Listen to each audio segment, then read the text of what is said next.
늦게까지 은혜 받으시고 함께 예배 자리에 나오신 여러분을 축복하고 주의 새 힘을 공급하여 주시길 소망합니다. 아멘. 오늘 베드로의 편지를 받은 교인들은 세상에 살면서 거기에 속할 수 없는 믿음을 가졌다는 이유로 고난을 만나게 될 것이다 합니다. 믿음을 가져서 고난을 얻게 된다면 혹시 믿음을 버리면 고난을 당하지 않을 수 있지 않을까? 이런 생각이 들지 않으십니까? 고난, 피하고 싶은 단어이기도 한데요. 오늘 베드로는 고난을 어떻게 대해야 될지를 말씀하고 계십니다. 17절 말씀에 보면 고난을 당하는 사람의 유형을 두 가지로 나누고 있습니다. 선을 행함으로 고난을 받는 사람이 있고 악을 행함으로 고난을 받는 사람이 있다고 나누고 있습니다. 이 말은 무슨 뜻일까요? 선한 일을 해도 행한 사람도 악한 일을 행한 사람도 모두 다 고난을 만난다는 것입니다. 모든 사람이 고난을 만나게 된다는 것.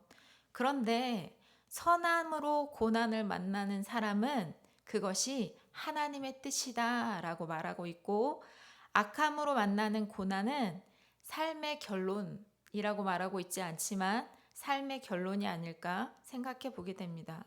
여러분, 우리가 기왕 만나는 고난이라고 한다면 우리의 만나는 고난이 삶의 결론으로 만나지 마시고 하나님의 뜻으로 만나지는 은혜가 있기를 소망합니다. 아멘. 선을 행함으로 고난을 받는 모델로 18절 말씀에서는 예수님의 십자가 사건을 증거하고 있습니다.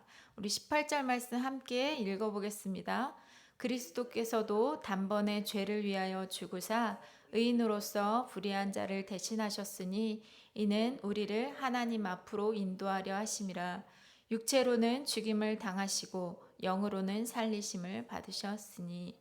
그리스도께서는 아무런 죄가 없으시지만 불의한 자를 대신하여 고난을 참으셨다고 말씀하십니다.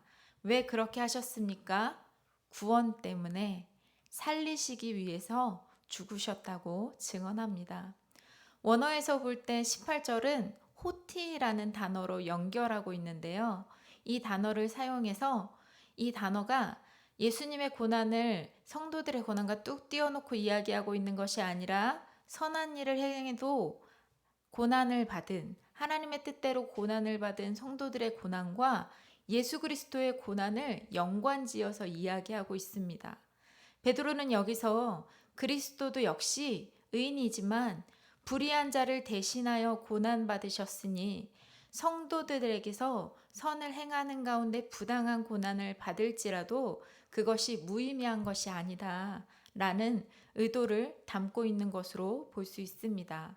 그럼 우리는 이 피할 수 없는 이 고난을 어떤 자세로 맞이하면 좋을까요?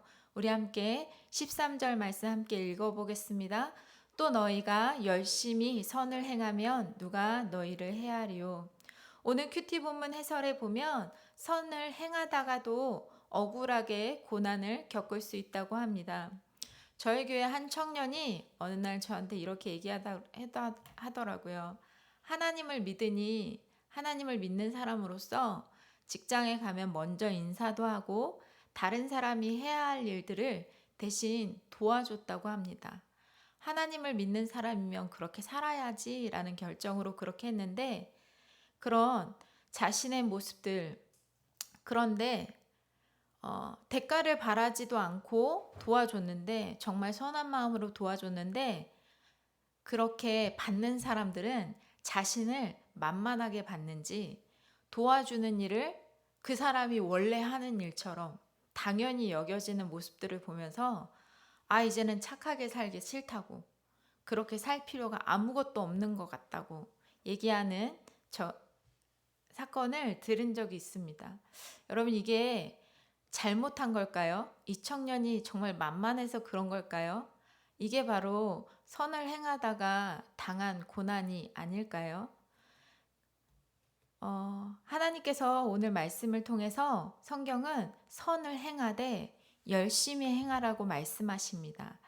열심히 선을 행하면에서 이 열심이란 단어의 뜻은 원어적으로 봤을 때는 열의로 불타는 사람, 열광자, 목적에 열의를 다하는 사람이라는 뜻으로서 선한 일을 위해 온 몸의 힘을 불사르라 라는 의미로 해석할 수 있습니다.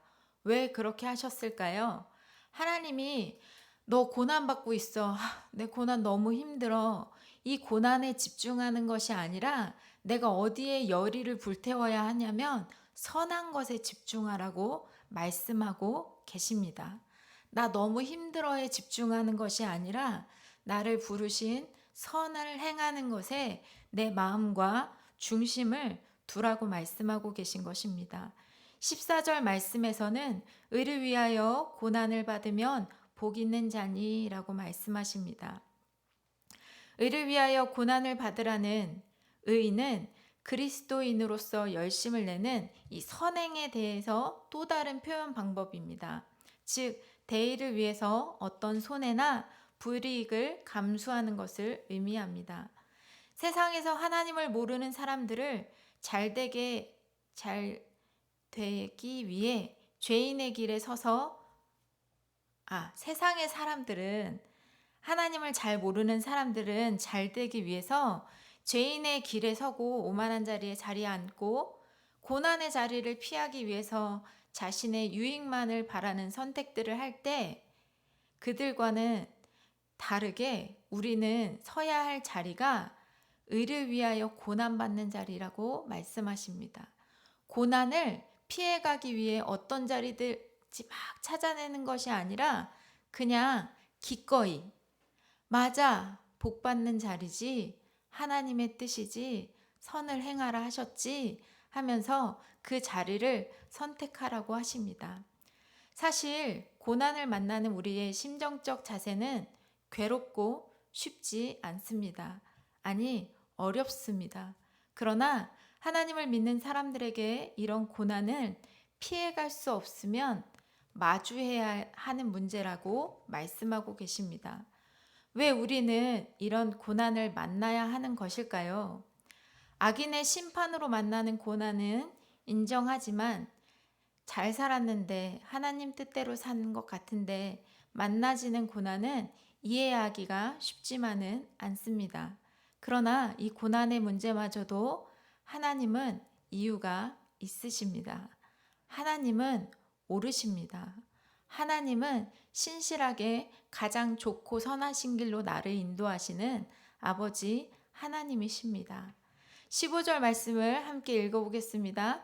너희 마음에 그리스도를 주로 삼아 거룩하게 하고 너희 속에 있는 소망에 관한 이유를 묻는 자들에게 대답할 것을 항상 준비하되 온유와 두려움으로 하고. 우리의 이 고난의 문제는 왜 주시는 것일까요? 15절 말씀을 통해 보면 하나님이 우리의 고난의 문제를 구원의 통로로 사용하십니다.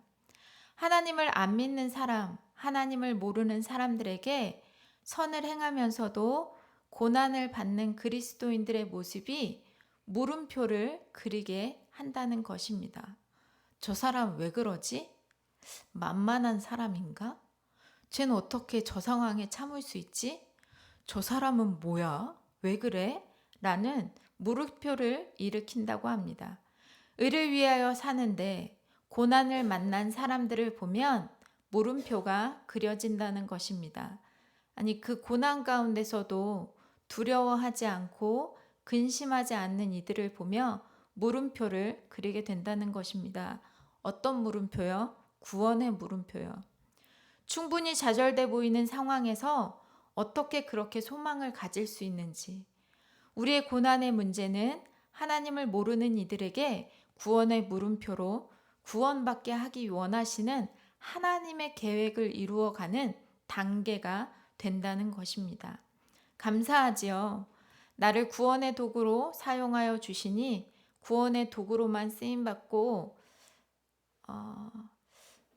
감사해요. 하나님이 우리를 구원의 도구로 사용하시니까. 그런데 이 고난의 문제를 다른 사람을 위해서만 나를 고난의 도구로 사용하신다면 조금 서운하잖아요. 그래서 하나님이 고난의 유익으로 나에게 주시는 것이 없을까? 성경을 찾아보게 되었습니다. 우리 성경책을 가지신 분은 시편 119편 말씀을 한번 펴보시겠어요? 시편 119편입니다. 시편 119편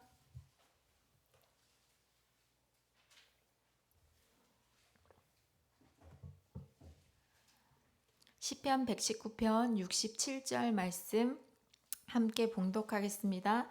고난 당하기 전에는 내가 그릇 행하였더니 이제는 주의 말씀을 지키나이다. 119편 71편입니다. 고난 당한 것이 내게 유익이라 이로 말미암아 내가 주의 율법들을 배우게 되었나이다. 아멘. 고난 당하기 전에 고난이 나에게 다른 사람을 구원의 길로 인도하는 구원의 물음표의 역할로도 사용하시지만 이 고난을 통해 하나님은 우리를 주의 말씀 앞으로 인도하셨고 이 말씀을 지키는 자로, 배우는 자로, 갈망하는 자로 바꾸셨다라는 말씀입니다. 제가 예전에도 말씀드린 것 같았는데 제가 한참 되게 오랜 기간 몇 주 이상 큐티 할 때마다 말씀이 하라고 하시면 너무 싫은 거예요. 하기 싫은 거예요. 말씀이 하지 말라고 하시면 왜요? 이렇게 질문하고 있는 거예요. 말씀과 싸우는 나, 더 큰 괴로움은 말씀을 지킬 마음도 없고 말씀을 따라가고 싶은 마음조차 없는 나를 보는 것이 너무 괴로웠습니다. 여러 가지 괴로움들이 있었지만 너무 어려움들이 있었고 괴로움들이 있어서 저희 팔레스타인 선교사님하고 잠깐 통화를 하는 일이 있었습니다. 이런저런 얘기를 주고받고 제 얘기를 다 들으시더니 끝에쯤에 그 이야기 하시는 거예요. 전도사님이 인격적으로 주님을 만나셨는지 점검해 보세요 이러시는데 환대를 빡 이렇게 막 진짜 세게 맞은 느낌이었어요. 근데 딱 맞고 나서 잠깐 멈추게 되더라고요. 멈춰서 안 만났나? 왜 그러지? 왜 힘들지? 막 이런 마음, 물음표가 생기더라고요. 그리고 나서는 부인할 수 없는 만남들이 있었기에 너무 자신 없는 목소리, 저 만났는데요. 이렇게 얘기하는. 그리고 나서 제 안에 계속 왜 이 질문을 받았을까? 왜 이 말을 듣게 하셨을까? 묵상하게 되었습니다. 들을 말을 들었습니다가 되는 게 아니라 이 말씀을 왜 듣게 하셨지? 이렇게 물음표가 생기더라고요. 그래서 하나님 앞에 나아가기로 결정했습니다. 그리고 개인적으로 하나님 앞에 나아가는데 제 모습을 보게 하셨어요. 제 모습이 로마서 1장 21절에서 22절까지의 모습이 저의 모습 같았습니다. 한번 읽어드릴게요. 하나님을 알되 하나님을 영화롭게도 아니하며 감사하지도 아니하고 오히려 그 생각이 허망하여지며 미련한 마음이 어두워졌나니 스스로 지혜 있다 하나 어리석게 되어 라는 모습이었습니다. 얼마나 스스로 지혜 있는 척하는지 하나님의 말씀과 싸우고 있더라고요. 얼마나 생각이 어두워졌는지 제가 왜 해야 되는데요? 하나님하고 싸우고 있더라고요. 저의 모습, 이 질문을 받을만 했구나 싶었습니다. 하나님을 알되 하나님을 영화롭게도 아니하고 감사하지도 아니하고 그 생각이 허망하여진 불신자의 모습과 다르지 않은 나의 모습을 보게 하셨습니다. 하나님께 조용히 기도하고 나아갈 때 제가 얼마나 기도의 시간을 형식적으로 가져왔는지, 하나님의 일을 한다 하면서 하나님과 교제는 뒷전이고 이를 해치우는 데만 관심이 있었던 모습을 보게 하시니 회개할 수밖에 없었습니다. 여러분, 어떤 고난이 여러분을 힘 빠지게 하십니까? 오늘 베드로전서 말씀을 통해서 우리의 고난이 나의 고통의 문제로 끝나지 않고 구원의 물음표로 사용하시기 위해 우리에게 선을 행하며 고난을 받는 것이 복이라고 말씀하십니다. 뿐만 아니라 우리의 고난의 문제를 예수님께서 악인을 구원하시기 위한 십자가 지신 사건과 동급으로 처리해 주시는 은혜도 보게 됩니다. 어떤 고난이 나를 괴롭게 하고 한숨 짓게 하고 있으십니까? 그 문제를 이제 구원의 물음표로 사용하실 수 있도록 하나님의 계획의 일부로 내어드리는 건 어떨까요? 그 고난이 우리를 더욱 말씀의 사람으로 세우게 될 줄 믿으며 하나님을 신뢰함으로 승리하는 우리 모든 한 사람 한 사람이 되시길 소망합니다. 적용 질문 드리겠습니다.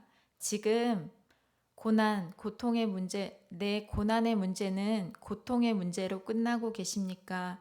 아니면 구원의 물음표로 바꾸고 계십니까?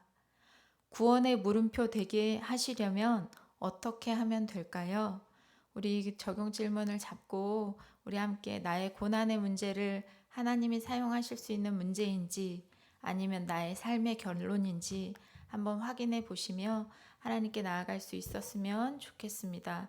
오늘도 6시 반에 왕의 제정 부흥회 교회에서 40분에 출발합니다. 한 35분까지 오셔서 함께 잘 출발할 수 있었으면 좋겠고, 육신은 피곤하지만 우리를 날로 새롭게 하시는 하나님의 은혜로 채워주시길 소망합니다. 우리 함께 기도하며 주님 앞에 나아가겠습니다. 함께 기도할 때 여러분 어떤 고난의 문제가 여러분의 고통의 문제로 자리 잡고 있으십니까?